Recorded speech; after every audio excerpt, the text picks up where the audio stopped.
Burke, you told him you thought marriage was an idiotic institution. Christina, it is. Burke, then why did you say yes? Christina, because I wanted to make you happy. Burke, happy? Christina, yeah, happy. You know, I'll do a lot of things to make you happy. Do I care about some stupid ceremony with a dress and a florist? Nope, but I'll go through with it if it means you get what you want. Burke, heartwarming. Thanks. Look, I'm Team Christina all the way on this one. That line? It's heartwarming. Sure, it'd be great if they both were head over heels for marriage, but at least she's willing to put her feelings aside for him. This is why they were never a match, though. Burke was all about the romance, you know, the fantasy of what women should want in those cheesy rom-coms. He wanted Christina to want marriage, not just go along with it to make him happy. Which, okay, fair enough, but in the end, they both wanted different things. Christina's career was always going to come first, and Burke wanted someone who'd sacrifice that for a more traditional, family-first life. That's a huge reason why Christina and Owen were doomed too. They kept fighting over her priorities. But in my mind, Christina's now happily married to a handsome chocolate ear. He's probably ridiculously good-looking, right? They're child-free by choice, and they jet off on romantic holidays without a care in the world. She's found the balance she needed, and let's be real, Burke couldn't give her that. Also, don't forget, Christina did say yes to Burke. She could have easily turned him down like she did Marlo, but she chose to say yes because she loved him enough to compromise. I think that's a pretty solid sign of love. And yeah, she was honest about not buying into the whole marriage is an institution thing. But why should she change her mind about that? It's the institution she's not into, not the idea of making him happy. Burke, though, classic case of falling for the idea of the person, not the actual person. He loved Christina's power, her intellect, her drive, basically all the things that matched his own ego. But deep down, he still wanted her to be the traditional wife. He wanted someone who could balance career and family. And let's not forget how his mother probably influenced that. Burke was obsessed with the concept of Christina, but wasn't interested in the reality of her. The truth? He bullied her into every milestone in their relationship, using his position as her attending to punish her when she didn't meet his perfect partner standards. I mean, that's textbook abuse of power. The guy's got a whole lot of growing up to do. Honestly, Christina deserves someone who actually gets her. Burke may have been her best romantic partner, but imagine if she had a partner who was actually supportive. Someone who would let her chase her dreams without guilt. That would be true love. User's perspective on the endometriosis episode. I'm honestly kind of relieved they're finally talking about this. I suffered from endometriosis from the age of 15 to 42 before I even got a shred of relief. And get this, both male and female doctors, what a shock, told me the magical cure was simply get pregnant and it'll all go away. As if that's a one-size-fits-all fix. I never wanted kids, so I just spent years in agony. For me, the relief came in the form of a hysterectomy. Yeah, that was my only option after years of suffering. So when I watched that episode, as a fellow sufferer, I was genuinely happy it was finally being discussed. The way they revealed it through the back pain was a smart touch, too. Because let's face it, most people still think endometriosis is just about bad periods, and that couldn't be farther from the truth. And Joe absolutely nailed it with that patient. If all OBs were even half as compassionate as she was, women wouldn't be suffering as much. It's insane to me that in 21 seasons of Grey's Anatomy, this hasn't come up before. Oh, and when the patient mentioned lying on the bathroom floor for years, I completely broke down. Years of that pain, plus vomiting every day during my period, until one doctor finally had the decency to say, "Wait, that's not normal." Like, thanks for the groundbreaking realization, doc. Okay, let's dive into this mess of family dynamics, therapy, and bad decisions, shall we? So Christina and Owen were in therapy, and why, you ask? Oh, just the small issue that Christina doesn't want kids and Owen really does. But hey, no big deal, right? I mean, who doesn't want a massive, life-altering decision to totally shape their relationship? Perfect. Christina doesn't hate children, but let's be real. She knows better than to fall into the "I'll have a baby because my spouse wants one" trap. That's a recipe for resentment and disaster. So here's where things get wild. What if Arizona and Callie just let Owen donate some genetic material and get the ball rolling? Then they could have a baby together, and Owen would technically have 4 parents looking after the kid. I mean, sure, Christina could be the stepmom, but her career wouldn't be sidelined, so everyone wins, right? Except for maybe Owen, but let's pretend this works out. But no, this isn't some sweet village raising a child thing. Arizona and Callie wouldn't have loved this idea. Sure, having a baby with Mark was one thing, and totally accidental, but whatever. But adding a random male coworker into the mix as the genetic father, that's a hard pass. Besides, Owen would probably want to be all in with his kid, living with them full-time, which is awkward. Like, yeah, Owen wants to be a dad, not just some part-time donor. So no, this scenario wouldn't work. Then there's Christina, who's sitting in the back with her arms folded, looking unimpressed. She knows that parenthood isn't just a casual hobby. She's got very high expectations, and she doesn't want to sacrifice her career for a kid she didn't want in the first place. Owen tried to sell her on the "I'll take a year off work" pitch, but she wasn't buying it.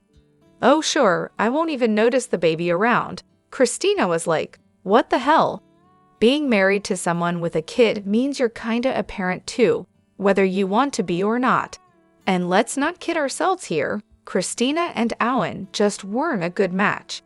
Even if Owen had a kid with someone else, it wouldn't fix that core issue. In fact, it would just make things more complicated. Now, sure, if Callie and Arizona had another kid, it'd be their kid. That's how surrogacy works. The situation with Mark was an accident, and the fallout from that was enough to make Arizona seriously question ever going down that road again.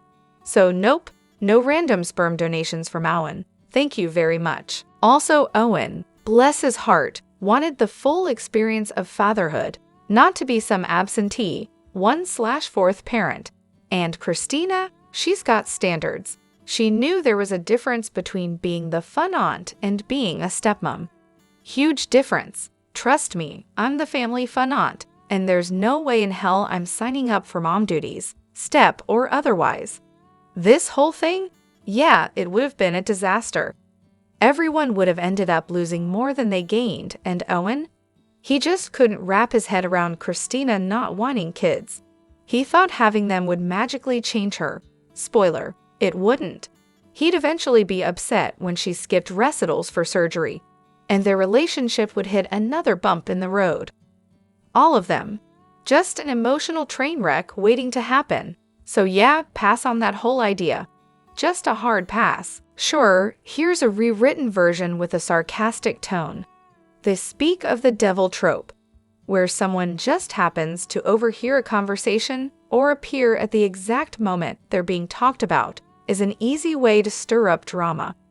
It ramps up tension without much effort, which is great for keeping the plot moving and tying characters together.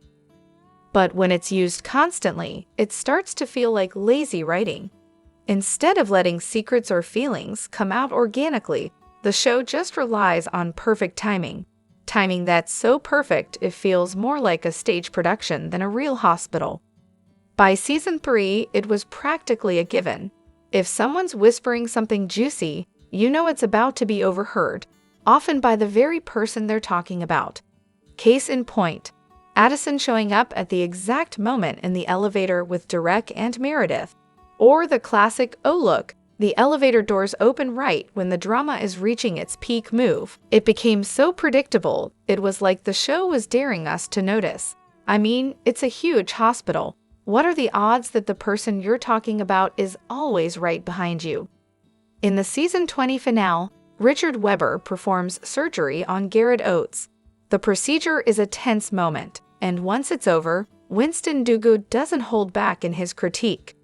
He calls out the interns for their less than stellar performance, acting as though they were the ones who botched things up. Cue the twist. Turns out, Richard Weber was the one who did the most critical part of the surgery, not the interns. So Winston's harsh judgment? Total miss. But does that really matter in the grand scheme of things? Well, Richard certainly doesn't want to be the one to tell Winston that if there was permanent damage, it would still be Weber's responsibility as the attending surgeon. Interns or not, it's on him. After this, Richard steps away from the OR for a bit.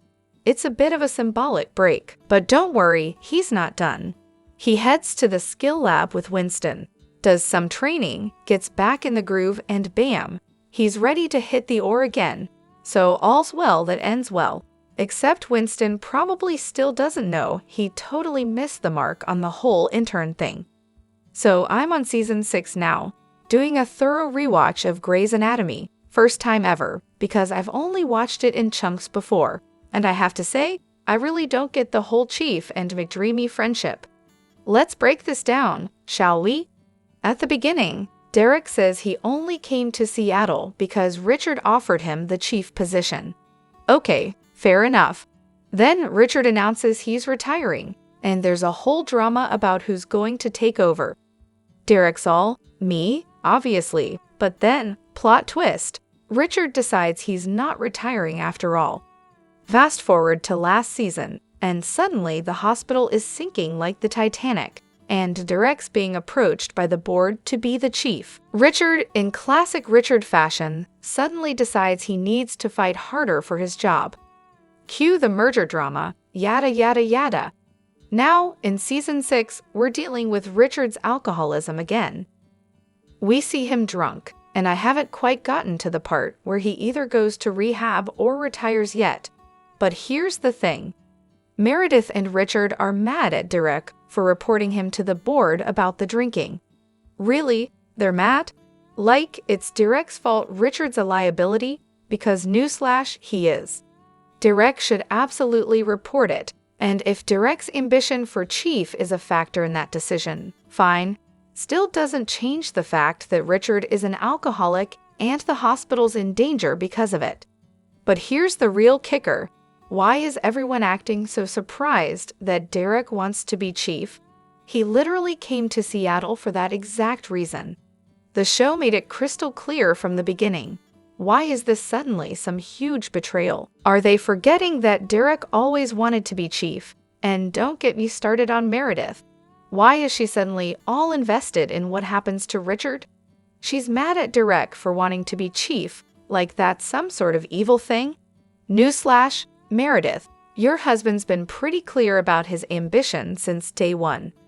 If this is about loyalty, that's cute and all.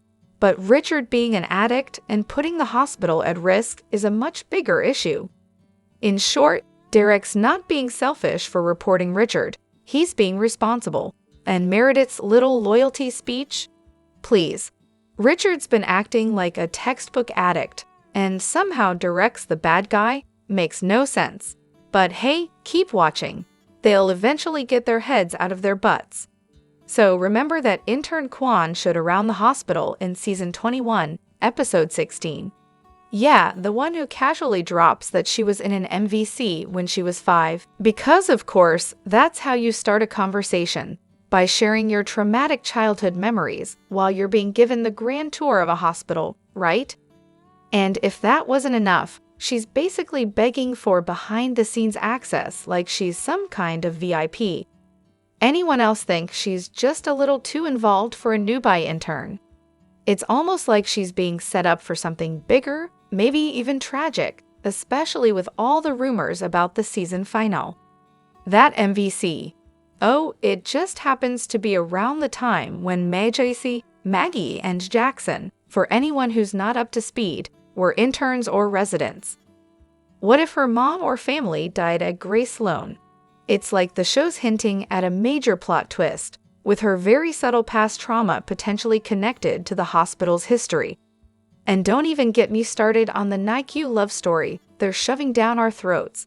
acting like it's this heartwarming throwback to Grace Sloane's past. Nah, it's just a classic case of look over here. Pay no attention to this potentially way more interesting mystery. Classic Grey's Anatomy switcheroo, if you ask me. Based on last week's episode, it looks like something might finally happen between Amelia and Monica, maybe at the wedding, or possibly in the finale. Personally, I'm all in for it. I love the slow build-up they've had, but I'd still like to see a bit more development of Monica as her own character before diving into a full-blown relationship. I mean, that's a bigger issue in general on Grey's these days, right? It often feels like a lot of characters only exist when they're actually on screen. Like, where are the scenes of people just hanging out and talking about stuff that isn't directly tied to the plot? There's a real lack of those moments. That said, I'm all for some solid progression between Amelia and Monica before the season ends. But let's be real, I'm still emotionally attached to Amelia and Link. I'm rooting for it, but I'll need some time to get over that one. Who knows? Maybe this will surprise me. Is it just me, or have the patients been incredibly boring lately?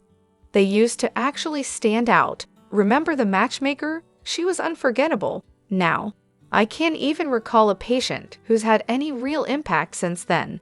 I guess the most recent one I vaguely remember is that couple with the baby, where the wife was dying, so they rushed the baby up to her room for a quick meeting. It was sweet, I guess. But seriously, maybe there need to be more patient deaths. I know that sounds harsh, but at least it would shake things up a bit. What do you all think of the patients lately? The C storyline, now that was something. Her death actually meant something because we got to know her over multiple episodes. These days, it feels like all the patients are just one-and-done plot devices. Honestly, it's as dull as the doctors. Season 17 of Grey's Anatomy does indeed revolve heavily around COVID-19. It's pretty central to the story, with the hospital completely adjusted to deal with the pandemic. The show focuses a lot on how the virus impacts the patients and the healthcare workers, and you'll see many stories of people suffering and dying from COVID. The emotional weight is definitely there, and there are moments that touch on how isolating the pandemic was, including patients being alone when they pass. That said, while COVID is a big theme, there are still other storylines and medical cases that aren't directly related to the pandemic. Some aspects of the season are tied to ongoing plot lines from previous seasons, so there's a balance, though it can still feel overwhelming at times due to the pandemic's shadow over everything. Given your experience with your grandpa, it's completely understandable to be cautious about watching this.